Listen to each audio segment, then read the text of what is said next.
तुमची एक audio clip viral होते आहे, ते नेमकं काय विषय आहे?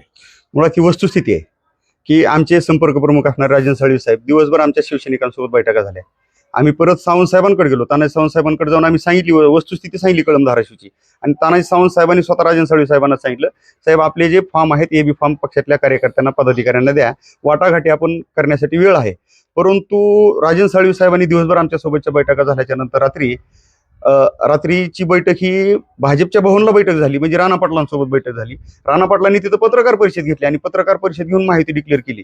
आता मुळात विषय असा आहे, जर राजन साळवी साहेब तिथं हजर होते बंगल्यावर त्या भाजप भवनला, तर स्वतः राजन साळवी साहेबांनी राणा जगजितसिंह पाटील या दोघांनी मांडीला मांडी लावून बसून पत्रकार परिषद घ्यायची ना. मुळात एकही तिथं शिवसैनिक हजर नव्हता.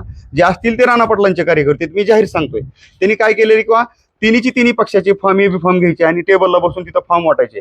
तिन्ही पक्षातले कोण कार्यकर्ते पदाधिकारी असतील ते आपल्याशिवाय त्यांना फॉर्म गेला नाही पाहिजे.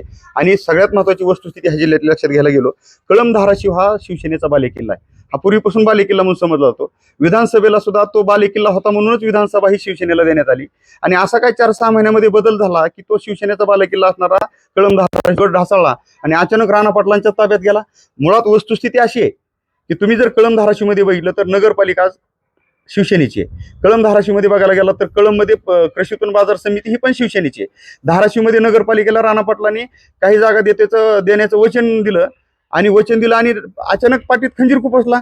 अचानक त्यांनी म्हणजे 41 पैकी 17 जागा शिवसेनेला द्यायच्या ठरल्या आणि त्याच्यानंतर त्यांनी सगळेच्या सगळे 41ला 41 फॉर्म त्यांचे भरले. मग आमचं मत असंच आहे, जर वाटाघाटी करत असताना जर तुम्ही आम्हाला 17 जागा देऊन जर तुम्ही 41 फॉर्म भरत असाल तर आमचं स्पष्ट मत एवढंच आहे, आज कळम धाराशिवमध्ये जिल्हा परिषदेच्या 12, धाराशिवला आणि कळममध्ये 8 जागा आहेत.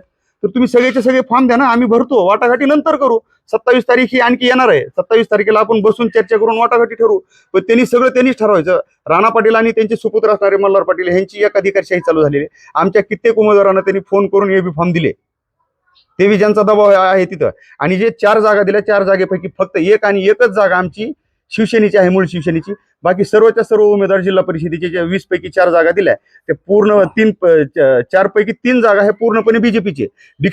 कळममध्ये डिक्सळ हा एक जिल्हा परिषदेचा गट आहे. त्या गटामध्ये तर अक्षरशः म्हणजे आम्हाला आश्चर्य वाटतं की लोकांना येड्यात काढावं तरी किती. त्या उमेदवाराचा शिवसेनेचा आणखी प्रवेश नाही, पण त्याला शिवसेनेचा एबी फॉर्म जोडलाय मुळात म्हणजे. आणि धाराशिवमध्ये पण 1 जागा दिली, ती पण माणूस बीजेपीचाच. कळममध्ये 2 पंचायत समिती दिल्या, त्यातला फक्त 1 जवळ पंचायत समिती सोडली, तर बाकी सगळ्या पंचायत समितीचे उमेदवार सगळे त्यांचेच.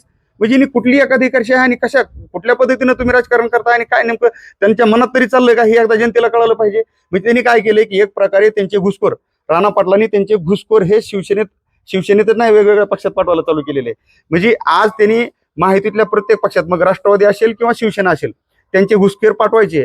म्हणजे इलेक्शनच्या काळामध्ये त्यांना सांगायचं तुम्ही शिवसेनेच्या चिन्हावर लढा, तिथं जाऊन तिथंच थांबा आणि तिथली पूर्ण अपडेट माहिती देत राहा आणि तुम्ही माझं काम करा. आणि तसेच काम म्हणजे तशाच पद्धतीनं अगदी त्याच पद्धतीनं एकाधिकारशाही आणि झुंडशाही चालवण्याचं काम मल्हार पाटील करतायत. आणि येणाऱ्या काळात मी एक सांगतो, ह्या धाराशिव जिल्ह्याला दुष्काळी ठेवण्याचं काम त्यांनी केलंय. परंतु धाराशिव जिल्ह्यातली जनता येणाऱ्या काळात ह्यांना वटणीवर आणल्याशिवाय राहणार नाही. ह्यांची एकाधिकारशाही, ह्यांची मक्तेदारी मोडीत काढल्याशिवाय राहणार नाही.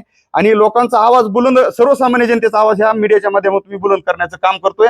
हळूहळू लोक बोलायला लागतील. लोक ह्यांना घाबरतात, ह्यांची झुंडशाही असल्यामुळे लोक घाबरतात. पण येणाऱ्या काळामध्ये मल्हार पाटील असतील, राणा पाटील असतील, त्यांच्या एकाधिकारशाहीला आणि झुंडशाहीला धाराशिव जिल्ह्यातली जनता घाबरणार नाही.